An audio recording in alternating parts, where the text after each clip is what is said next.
Renaissance people, if you are enjoying the Italian Renaissance podcast, I have good news. We're now active on Patreon. You can show your love for the show by becoming a patron and get access to additional resources, information, and artworks. Better yet, those who join the Renaissance Master or Renaissance Patron tier will get access to at least one additional podcast episode each month. My goal is to ensure that the main podcast remains a free, accessible source for everyone. Become a patron today through the link in the show notes to support the continued production of new episodes and help build and maintain this community. The Italian Renaissance shop is now also active on Etsy, linked in the show notes. Sport our logo or choose from a growing selection of Italian art-inspired designs. Discounts are offered to select Patreon tiers as well. Your support has my immortal gratitude. Now, enjoy the show.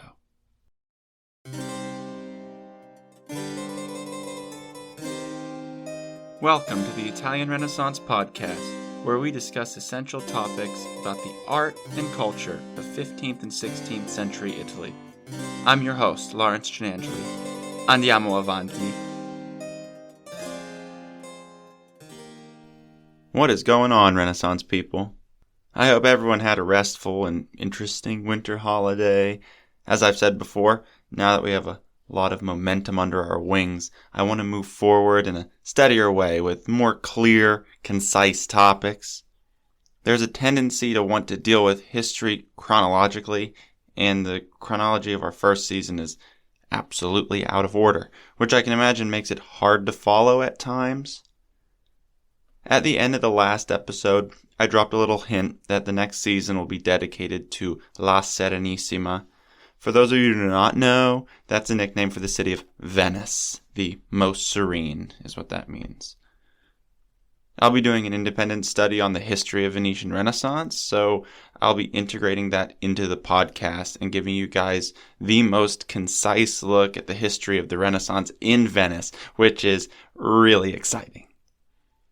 But we've spent a lot of time looking at the art and history of Florence, and it is there that I want to continue our focus today for what I'm calling this Interseason Trilogy, right? 3 episodes dedicated to the early part of the Florentine Renaissance that I've thus far left relatively untouched from the beginning of the Quattrocento, namely involving that oh-so-famous Dome of Florence and its architect, Filippo Brunelleschi. I want to contextualize him with not only some of his important contemporaries, namely today Lorenzo Ghiberti, but also those larger themes and figures that we have already talked about. And this is to establish for you guys a strong sense of a linear history of Florence in the most basic terms so that we can move on to Venice for Season 2. In this episode, we're going to discuss the state of the Florence Cathedral before the dome is designed, and Brunelleschi's early years and his competition with Ghiberti. In Part 2, we'll talk specifically about the construction of the dome, and in Part 3, we'll focus on the other major architectural works of Brunelleschi. Okay? We ready? Let's go. I think we can say with some confidence that the cultural movements that gave rise to the Renaissance started and bloomed in Florence. Let's recall Renaissance humanism came in light of a strong cultural literary movement, namely from the major writers of the 1300s, Dante, Boccaccio, and Petrarch. Petrarch was the primary advocate for the revival of classical Latin, the language of the ancient Romans. This was the first major spark of the classical revival that helps define what the Renaissance is in our terms. Around the same time, Florence is experiencing a major economic expansion due to textile trade. Much of this is a result of Tuscany being rich in a mineral known as alum. Alum is used as a binder for pigments to textile materials. So in order to get vibrant colors to stick to the textile itself, alum is a necessary ingredient, and Florence was loaded with alum. With that resource readily available, Florence became the center in Europe for textile production and mercantilism. Keep in mind that we're coming out of the Middle Ages, where in many places a primary mark of status was the type and quantity of textiles that you wore, right? Location depending, of course. So what does this blossoming European capital need to consecrate itself as a new cultural and economic center of Europe? An absurdly humongous, jaw-dropping, never-before-seen cathedral, of course. Ideally, the largest domed structure on the entire planet. We have to imagine what building was like in this period. Building gigantic structures took a very long time and was frankly dangerous and often experimental. That means accepting a design meant taking on certain safety and financial risks. We're talking about risking decades of construction that could result in the collapse of a structure if not done properly. And yet, Florence was on the upswing and fully intended to show this in its city planning. The old church of Santa Reparata and the surrounding area was to be the site of the new cathedral that would be called Santa Maria del Fiore, Saint Mary of the Flower, the city of Florence being the city of flowers. Okay, do we see that? The beginning phase of this started in 1296 under the architect Arnolfo di Cambio, who also designed the seat of the new republic, known today as the Palazzo Vecchio, the Old Palace, but it was not the Old Palace, of course, when it was first built. And Arnolfo di Cambio also designed the gorgeous church of Santa Croce. Picture this, guys. The construction of the new church begins in 1296. The dome itself under Brunelleschi is not completed until 1436. That means start to finish, it took 140 years to build the Florence Cathedral. Keep in mind that construction was also interrupted by the onset of the Black Death, the bubonic plague in the mid-14th century, which wiped out most of the Florentine population. Do we understand that? So it starts in 1296. The Black Death is about around 1350. So we're right in the middle of its construction. Do most people get wiped out? Okay. And while the Black Death is really an essential component of how we talk about the development of the Renaissance, because it's so central in terms of time, we're going to not deal with that in terms of Brunelleschi. Side note, the foundations of Santa Reparata, right, that church that was there before the Duomo today, they're still intact underneath the cathedral. And you can go underground and visit them if you're in Florence. I've done it, and it's very cool, and it helps you understand the massive upgrade in scale. Also, if you're visiting the Palazzo Vecchio in Florence, you can go under it to see the old Roman amphitheater. When Florence was once a Roman settlement, it had a Roman amphitheater, and that is the site of the Palazzo Vecchio today. Those Roman foundations are underneath it, being excavated, and you can go down there and visit those as well, and it's totally weird and awesome and fun. I want to clarify some terminology here too. As far as we define Renaissance architecture, the most important Renaissance part of the structure is the dome itself. We also call the entire structure the Duomo. It would appear that Duomo is Italian for dome, but that would be incorrect. The word Duomo derives from the Latin domus, which simply means house. The Duomo is therefore the house of God, referring to the entire cathedral structure, not the dome itself, which is called the cupola. So I may use cupola and dome interchangeably to refer to the dome of the Duomo, which is the cathedral. Are you following me? Right, so Brunelleschi's dome is the cupola. Cupola is dome, Duomo refers to the structure. And now that you know that little error, You will see it everywhere, okay? You're welcome. Back on track here. By the 1330s, the Wool Merchants Guild, the Arte della Lana, was responsible for overseeing the construction of the Duomo and the cupola, which had already undergone an additional size expansion. Okay, remember we're in a guild republic structure where through textile production is the key export due to alum quantity in Tuscany, right? So another bit of language here, arte, where we derive the word art, refers to both the guild, right? The Arte della Lana is the wool guild, but also a craft expertise of the guild.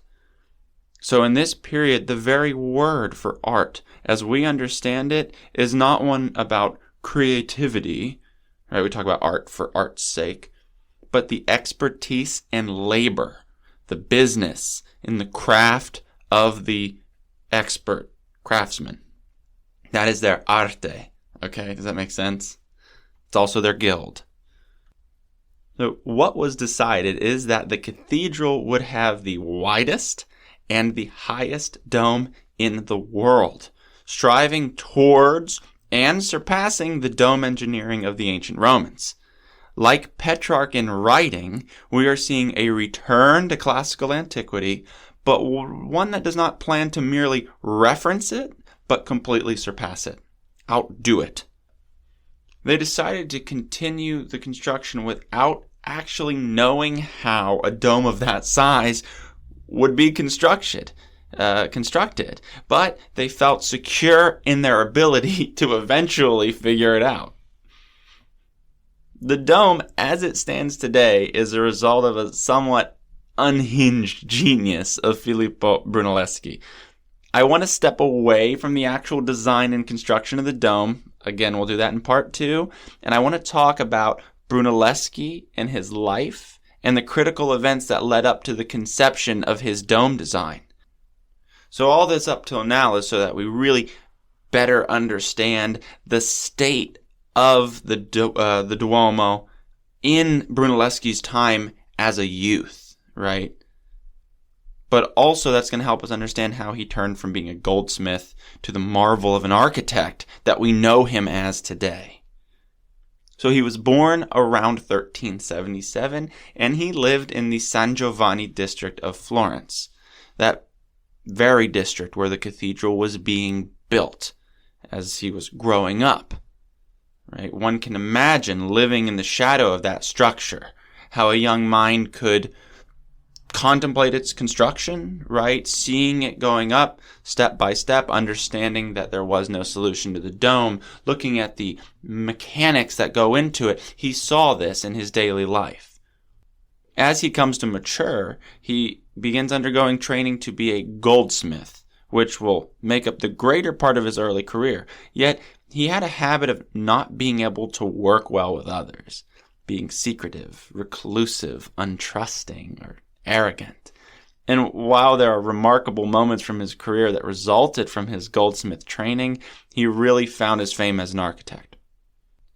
This was the result of one of the most significant competitions in the history of Florence. In 1401, at the age of about 24, the announcement was made that there was going to be a competition to earn the commission for the bronze doors of the baptistry in front of the cathedral. Keep in mind our discussion about Florence, about the cult of saints, and that the patron saint of the city is St. John the Baptist, right? And the baptistry is located in front of the cathedral, and the district is called San Giovanni, St. John, after St. John the Baptist, and that is where Brunelleschi lived. Not at the time of the competition, but where he was raised. The building and the art that decorates it would make the career of whoever won the commission.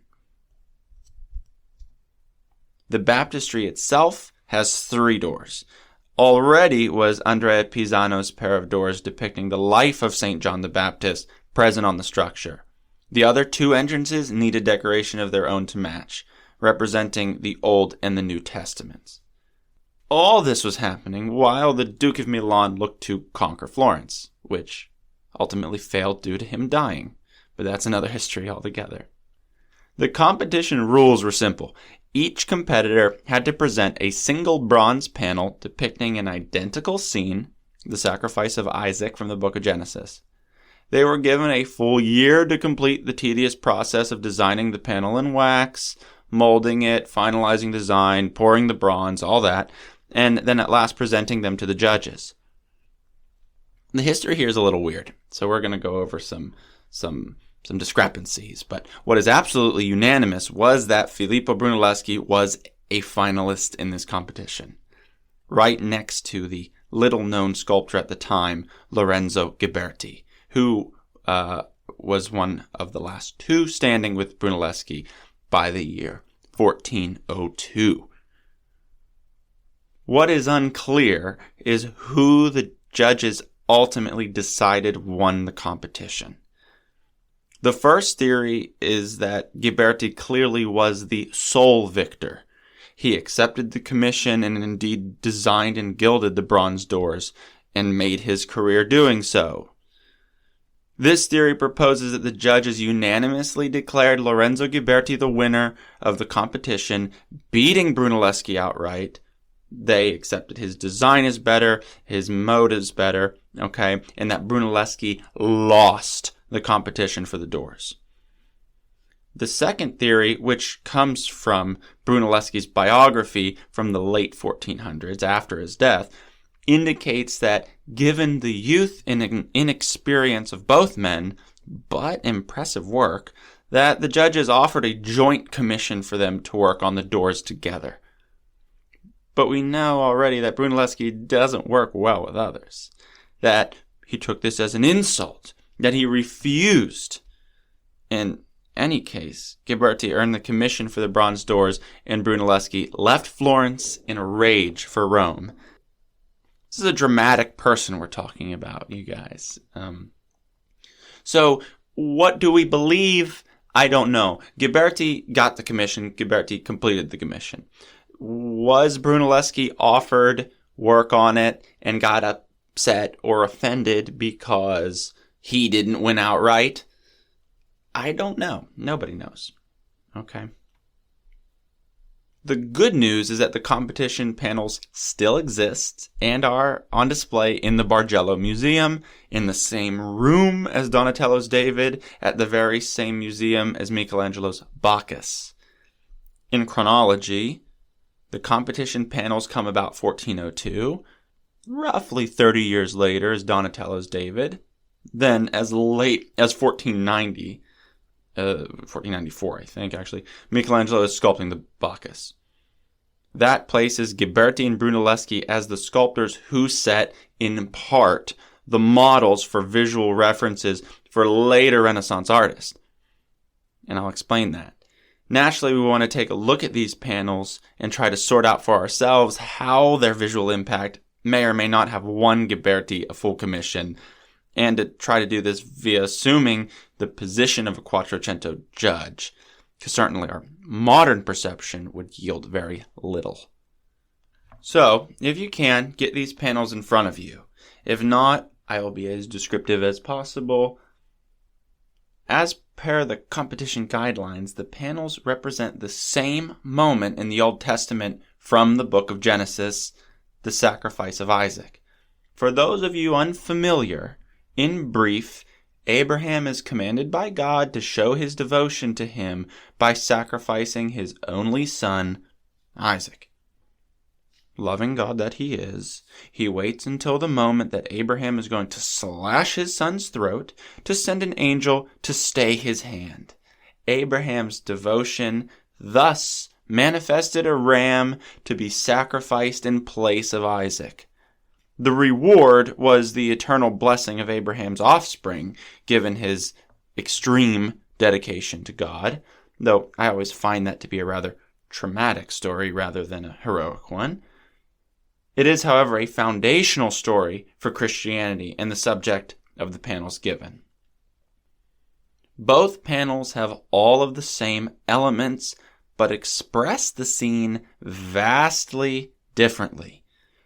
The shape is the same, it has to be. It's a diamond shape imposed on a quatrefoil. A quatrefoil looks like a four-leaf clover.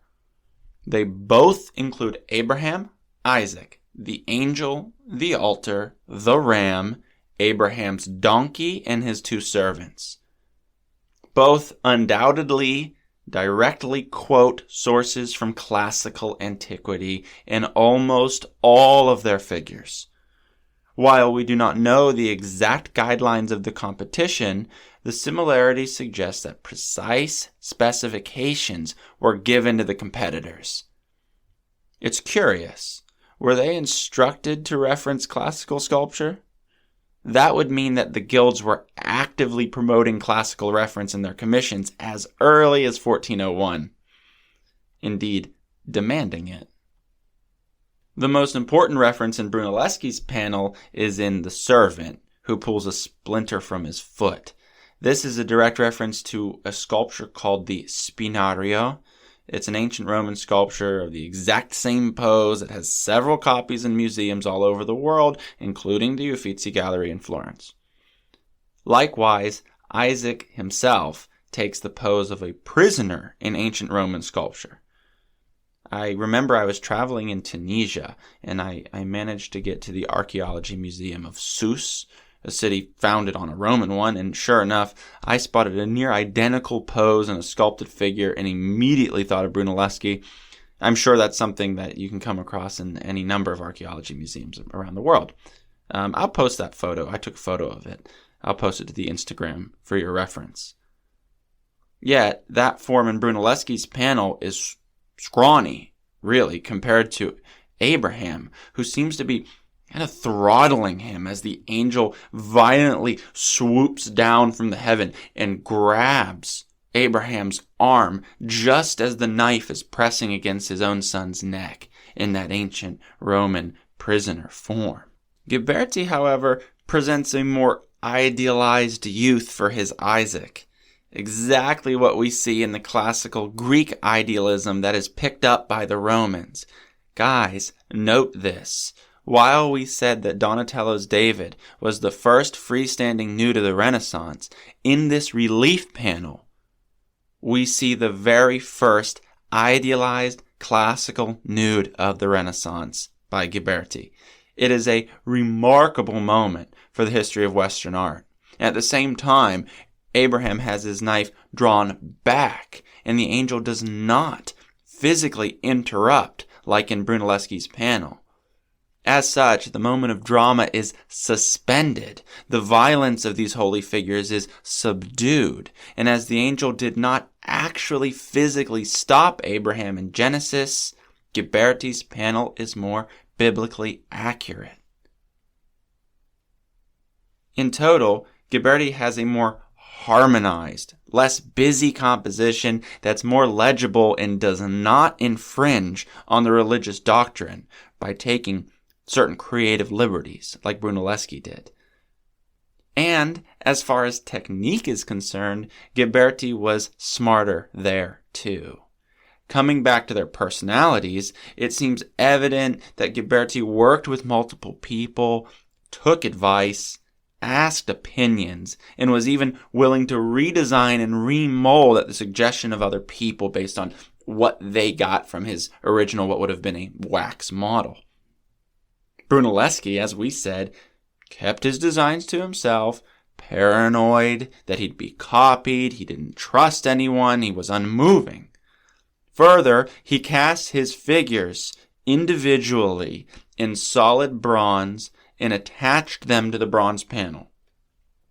Right? Brunelleschi is doing kind of a piece by piece in solid, heavy bronze on his panel. But when you compare that to Ghiberti, who cast the entire piece, all but one figure actually, as a single hollow bronze sculpture, what you end up with once you make several panels to cover two massive doors is a more stable, lighter, and more cost-effective mode of bronze casting, which of course is very appealing to the people paying for the materials, right?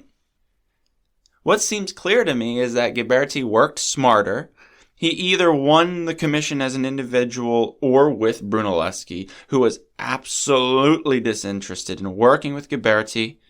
Ghiberti, now with a very large sum of money in his workshop, took on the task of these doors, which was actually in the end altered to being representations of the New Testament, which would be the north doors of the baptistry. And he worked on that until 1424. That's more than 20 years he was gilding those doors.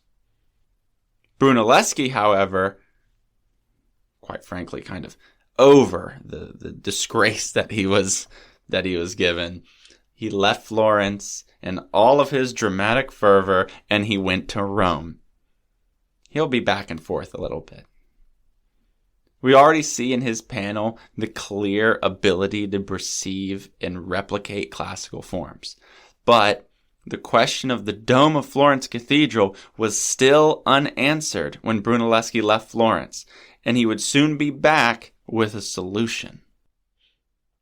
We're going to continue this discussion in the next episode and unpack how Brunelleschi became one of the greatest architects in the history of Western art, and how his conception of the dome was not only informed by his stay in Rome, that ever-returning reference to classical antiquity, but also a complete product of his own time, one that looked not only to emulate the ancients, but to go beyond their abilities.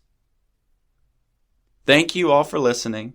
Follow us on Instagram and Facebook. Leave the podcast a review, please. That helps build this community. It makes us stronger. It makes us better. I'm working hard to build it, and I hope we can all engage one another with our love of Italy, its art, its culture, and of course, the history of the Renaissance. Until next time, arrivederci.